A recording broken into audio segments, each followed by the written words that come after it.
tsaga mo sa akin eh, no? Alam mo naman kung bakit walang nagbago. Well, for me, sobrang daming nagbago. I found my new purpose in life. Narito na ang mga kaganapan sa episode 56 ng Unbreak My Heart. Pero bago yan, huwag po natin kalimutang mag-like, comment, and subscribe. Tuluyan na ngang binago ni Alex ang sarili dahil sa nangyaring panloloko ni Renz at Rose sa kanya. Ayon kay Alex, habang kausap si Franco ay nakita na nga daw nito ang tunay na purpose niya sa buhay. Napapaisip naman si Franco dahil sa tinhuran ng dalaga.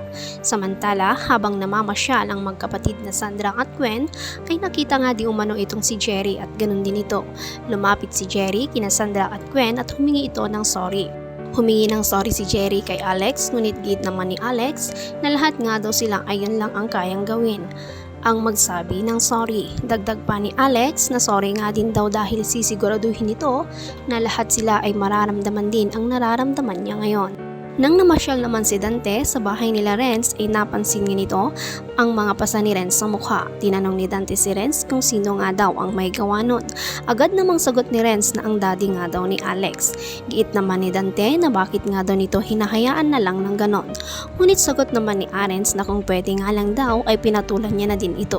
Nilabas ni Dante ang baril, sabay sabi kay Renz na gawin nga daw nito ang gusto nitong gawin kay Matt at sagot na niya ito. Tinanggap naman ni Renz ang baril mula kay Dante. Dito nga ay habang pababa si Matt mula sa sasakyan nito at papasok na sana sa isang gusali ay nakaabang naman si Renz sa di kalayuan at nakatutok ang baril nito sa kinaroroonan ni Matt.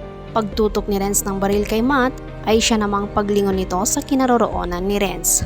Sa tingin nyo, nakita nga kaya niya si Renz? Magagawa nga din kayang barilin ni Renz si Matt?